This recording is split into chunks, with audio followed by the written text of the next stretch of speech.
Hello प्यारे बच्चों, कैसे हैं आप सब। इस लेक्चर में मैं आपको चैप्टर फर्स्ट विलियन के कुछ महत्वपूर्ण सूत्रों के बारे में पढ़ाऊंगा। वीडियो आप बिल्कुल भी स्किप नहीं करें, छोटा सा वीडियो होने वाला है। और यदि विलियन वाले चैप्टर से नंबरिकल क्वेश्चन बोर्ड एग्जाम में पूछे जाए तो ये सूत्र आपको याद रखने अति आवश्यक है। हालांकि मैंने विलियन वाले चैप्टर के जो इंपॉर्टेंट टॉपिक हैं उनका वीडियो ऑलरेडी अपलोड कर दिया है और आशा करता हूं आपने वो देख लिया होगा। लेकिन अलग से सूत्र वाला वीडियो बनाने का जो मेरा पर्पज है वो ये है कि अलग से वीडियो अगर बनाया जाए तो बच्चे सूत्रों को ढंग से याद कर लेंगे और बोर्ड एग्जाम में उनका अच्छे से वो उपयोग कर सकते हैं। तो हम ले रहे हैं चैप्टर फर्स्ट के कुछ इंपॉर्टेंट फॉर्मूले सूत्र। इसमें एक एक करके हम लेते जाएंगे। देखो, सबसे पहला है द्रव्यमान प्रतिशत।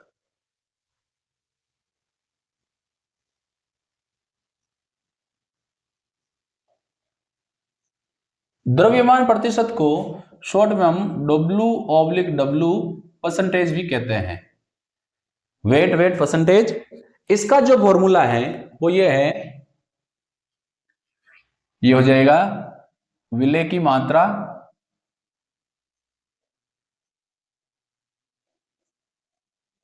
अब क्योंकि वेट है तो विलेय की मात्रा को हम लेंगे ग्राम में। फॉर्मूले आप नोट कर लें, याद रखना आपको जरूरी है। डाउन साइड हम लेंगे विलियन की मात्रा और वो भी हम किस में लेंगे, ग्राम में, और गुणा कर लेंगे 100 से क्योंकि परसेंटेज है। ये हो गया अपना द्रव्यमान प्रतिशत। फिर है आयतन प्रतिशत।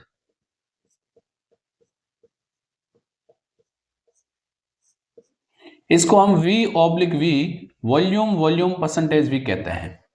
इसका फॉर्मूला क्या होगा, वॉल्यूम परसेंटेज है, ये इक्वल हो जाएगी, ऊपर तो वही होगा, सेम फॉर्मूला है, विलेय की मात्रा, ये होगी मिलीलीटर में।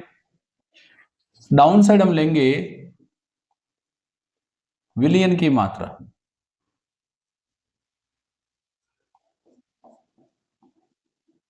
ये भी हम लेंगे मिलीलीटर में और परसेंटेज है तो गुणा करेंगे 100 से। तो दोनों में कोई चेंज नहीं है, केवल विलेय की मात्रा को किस में ले रहे हैं वो चेंज है। थर्ड है द्रव्यमान आयतन प्रतिशत, मास वॉल्यूम परसेंटेज। द्रव्यमान आयतन प्रतिशत,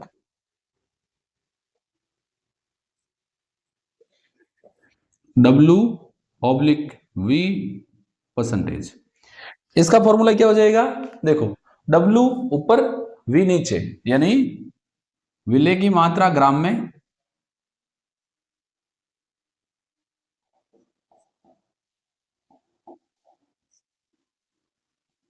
और नीचे वॉल्यूम लेनी है, यानी विलियन की मात्रा मिलीलीटर में, तो विलियन की मात्रा वो हम लेंगे मिलीलीटर में और गुणा कर देंगे 100 से। तो द्रव्यमान प्रतिशत, आयतन प्रतिशत, द्रव्यमान आयतन प्रतिशत में केवल विलेय और विलियन की मात्रा किस में ले रहे हैं उसी का फर्क है। यदि ग्राम में ले रहे हैं तो द्रव्यमान प्रतिशत, मिलीलीटर में ले रहे हैं तो आयतन प्रतिशत, विलेय ग्राम में, विलियन मिलीलीटर में ले रहे हैं तो द्रव्यमान आयतन प्रतिशत हो जाएगा। अगला हम ले रहे हैं मोलरता, कैपिटल M से रिप्रेजेंट करते हैं। ये होती है 1 लीटर विलियन में उपस्थित विलेय के मोलों की संख्या। तो यहां हो जाएंगे, ये बोर्ड एग्जाम में पूछे जाने वाले न्यूमेरिकल क्वेश्चन में सबसे ज्यादा पूछा गया है। तो विलेय की मात्रा ऊपर, नीचे हम ले लेंगे विलियन का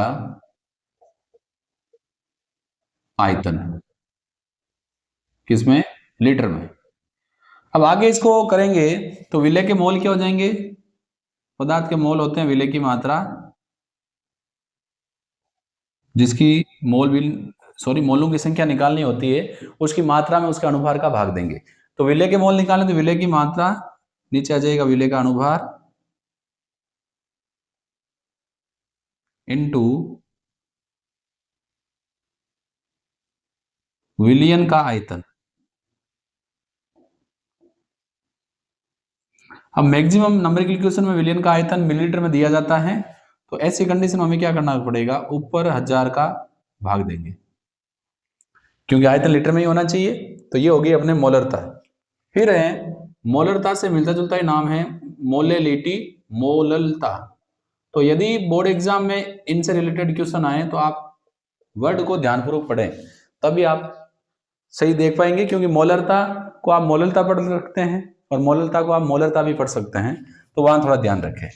ये क्या होती है, 1 किलोग्राम विलायक में विलय की मात्रा, तो ऊपर हो जाएगी विलय के मोल, 1 किलोग्राम विलायक में विलय के मोलों की संख्या, तो ऊपर आ जाएगा विलय के मोल और नीचे आएगा विलायक का भार।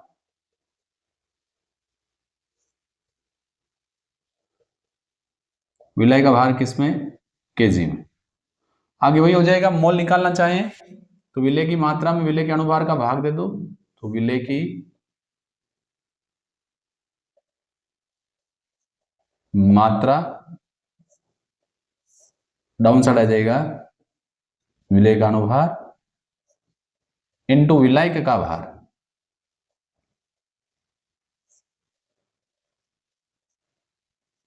विलय का भार अगर ग्राम में है, जैसा कि क्वेश्चन में मैक्सिमम दिया जाता है, तो ऊपर ग्राम को किलोग्राम बदलने के लिए ऊपर 1000 से गुणा कर लेंगे, तो ये हो जाएगी मोलरता और मोललता।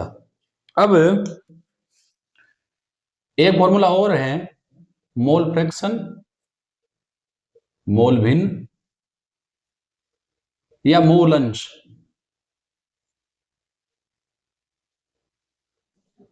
जिस भी अवयव की, चाहे वो विलय है या विलायक है, मोल भिन्न या मोल अंश ज्ञात करना है, तो हम उसके मोलों की संख्या में मिश्रण के कुल मोलों की संख्या का भाग देते हैं। तो मोल भिन्न या मोल अंश क्या होगी, जिस अवयव के आप मोल भिन्न निकालना चाहें उस अवयव के मोल बटा भाग किससे दे देंगे, मिश्रण के कुल मोल। तो जिस अवयव की मोल भिन्न आप ज्ञात करना चाहें उसके मोलों में यदि मिश्रण के कुल मोलों की संख्या का भाग दे दें तो हमें क्या प्राप्त हो जाएगी, मोल भिन्न या मोल अंश। फिर है, जब विलय बहुत कम मात्रा में उपस्थित हो तो विलयन की सांद्रता को पीपीएम में व्यक्त करते हैं, और पीपीएम क्या है, पार्ट पर मिलियन, और मिलियन का मतलब होता है 10 लाख। तो पार्ट पर मिलियन का फॉर्मूला क्या है, पार्ट पर मिलियन का फॉर्मूला होगा, ऊपर हम लेंगे विलय की मात्रा या विलय का द्रव्यमान मान लो,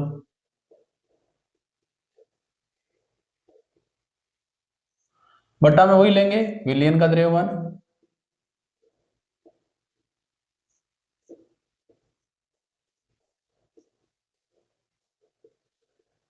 तो इसको गुणा कर लेंगे 10 की घात 6 से। 10 लाख का मतलब क्या होता है, 10 टू पावर 6। फिर अब हम चलते हैं आगे, आगे चलेंगे तो आएगा वाष्प दाब का अपेक्षिक अनुनमन। इस पर बोर्ड एग्जाम एक बार न्यूमेरिकल क्वेश्चन आया हुआ है, अपेक्षिक अवनमन। तो इसका फॉर्मूला क्या है, वाष्प दाब के अपेक्षिक अवनमन का, तो ये हो जाएगा P node B minus P S upon P node B equal to X A. यहां पर P नोड बी शुद्ध विलायक का वाष्प दाब, PS विलयन का वाष्प दाब है, जबकि एक्स ए क्या है, विलय की मोल भिन्न। अब जो एक्स है इसको अगर हम आगे सोल्व करना चाहें तो विलय की मोल भिन्न क्या होगी, ये होगी विलय के मोलों की संख्या यानी Na बटा मिश्रण के कुल मोलों की संख्या Na प्लस Nb। यदि मान लो Na से Nb बहुत बड़ा है तो हम क्या कर सकते हैं, ए के मोलों की संख्या और बी के मोलों की संख्या को लगभग क्या मान सकते हैं, Nb।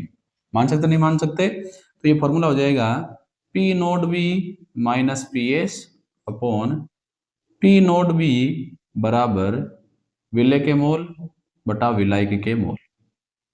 इसको आगे अगर हम और फॉर्मूले को कन्वर्ट करना चाहें तो ये हो जाएगा P naught B minus P S upon P naught B equal to Na विलय के मोलों की संख्या, तो क्या हो जाएगी विलय की मात्रा बटा विलय का अनुभार। अब ये क्या है Nb विलायक के मोलों की संख्या, ये हो जाएगी विलायक की मात्रा अपॉन विलायक का अनुभार। तो इस फॉर्मूले से हम विलय का अनुभार आणविक द्रव्यमान ज्ञात कर सकते हैं। मैं बता देता हूं, यहाँ P नोट बी विलय का शुद्ध अवस्था में आंशिक वाष्प दाब या वाष्प दाब, PS विलयन का वाष्प दाब, WA विलय की मात्रा, MA विलय का अनुभार, WB विलायक की मात्रा, MB विलायक का अनुभार। ये वाष्प दाब के अपेक्षिक अवनमन में यहाँ से एक बार क्वेश्चन आया हुआ है, तो ये ध्यान रखें आप। XA क्या है विलय की मोल भिन्न। फिर है क्वथनांक का उन्नयन।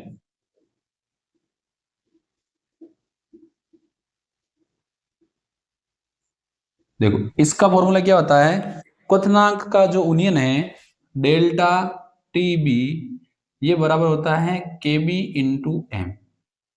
एम क्या है, एम है मोललता, तो इस कंडीशन में डेल्टा टीबी ये बराबर हो जाएगा केबी इंटू मोललता क्या होती है यही विलय की मात्रा बटा अनुभार। तो विलय की मात्रा को हम मान लेते हैं WA, अनुभार को मान लेते हैं MA इंटू विलय का भार, विलय के भार को हम मान लेते हैं WB और ऊपर किसे गुणा कर देंगे 1000 से, अगर ये किस में हो ग्राम में हो। तो इसकी सहायता से हम क्वथनांक का उन्नयन या विलय का अनुभार ज्ञात कर सकते हैं। इसी से मिलता जुलता है वो है हिमांक का अवनमन।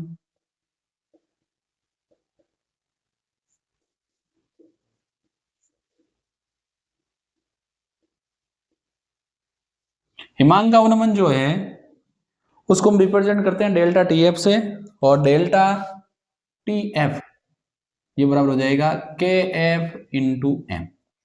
वही बात है आगे करना चाहिए तो क्या हो जाएगा delta TF equal to KF into विलय की मात्रा बटा विलय का अनुभार इंटू विलायक की मात्रा ऊपर कितने से गुणा कर देंगे 1000 से।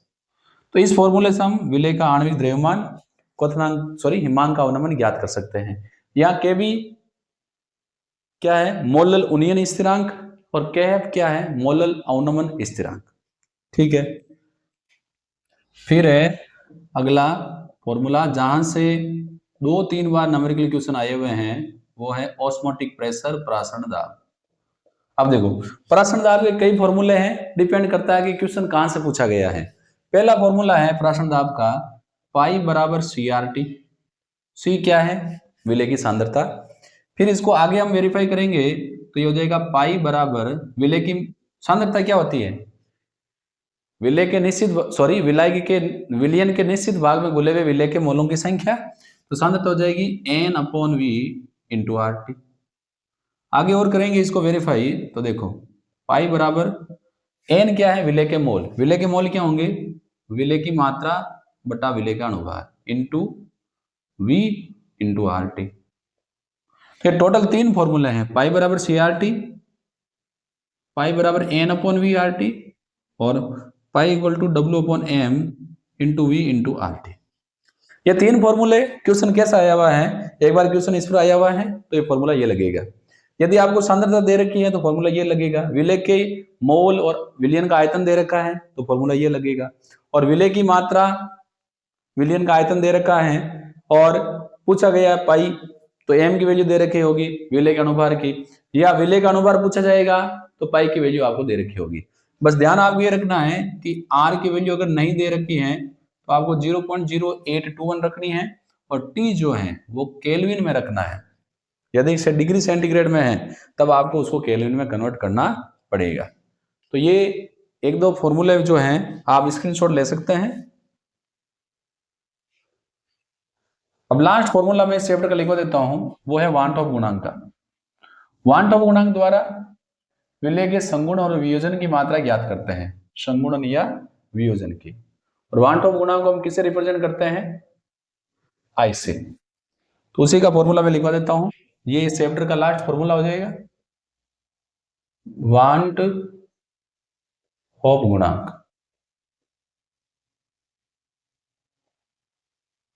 आई देखो, एक तो इसका क्या है, अनुसंख्यीय गुणधर्म की बात नहीं करेंगे, हम करेंगे अणुभार भी बोलते हैं या आणविक द्रव्यमान के, या यूं कर लेते हैं अनुसंख्यीय गुणधर्म कर लेते हैं, अनुसंख्यीय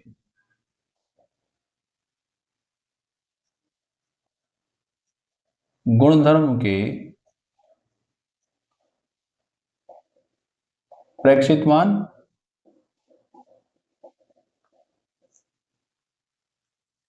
अपॉन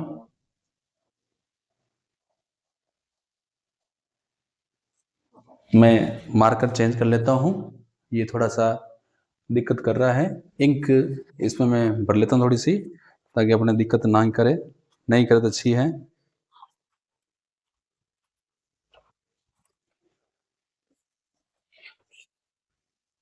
हाँ, ये अपने ठीक रहेगा। प्रेक्षित मान फिर रहेगा अनुसंख्यीय गुणधर्म के सैद्धांतिक मान।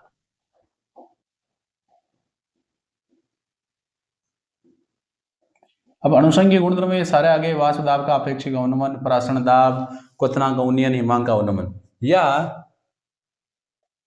हो जाएगा I इक्वल टू संगुणन या वियोजन के बाद कणों की संख्या, संगुणन या वियोजन के बाद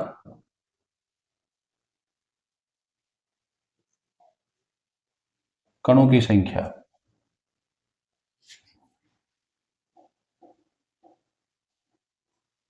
और डाउन हो जाएगा संगुणन या वियोजन से पहले कणों की संख्या।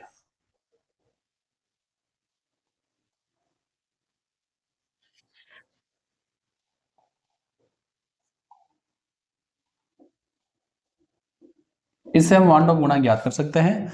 ध्यान ये रहे कि एक वैद्युत अपघट्य के पूर्ण वियोजन से प्राप्त आयनों की संख्या उसके वांटोप गुणांक के समान होती है। जैसे NaCl से 2 आयन प्राप्त होंगे तो वांटोप गुणांक 2 होगा, KCl से 2 आयन प्राप्त होंगे तो वांटोप गुणांक 2 होगा, एल्यूमिनियम क्लोराइड से एक एल्यूमिनियम 3 क्लोराइड प्राप्त होंगे तो वांटोप गुणांक का मान 4 होगा।